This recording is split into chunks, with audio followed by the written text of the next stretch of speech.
তোরা যখন নাচ করেছিলিস আমাকে নাচের সুযোগ দিয়েছিলিস, একদম সুযোগ দেয় না, তাই তোদের নাচ শেষ।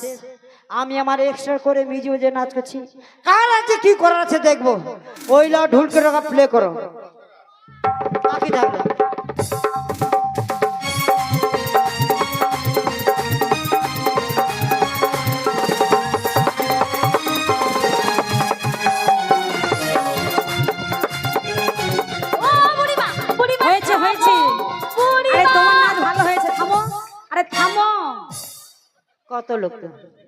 কত লোক তো টিকিট কেটে হাঙ্গামা দেখতে যায়, আমি বিনা পয়সায় নাচ দেখাবো, সে আমাকে ঠেলে দেয়, এবার আমাকে কনিগুতা লাগিয়ে দেয়। কি গো মা, আমার নাচটা ভালো লাগছে? তাহলে হাততালি কই, আরেকবার নাচ করে দেখাবো।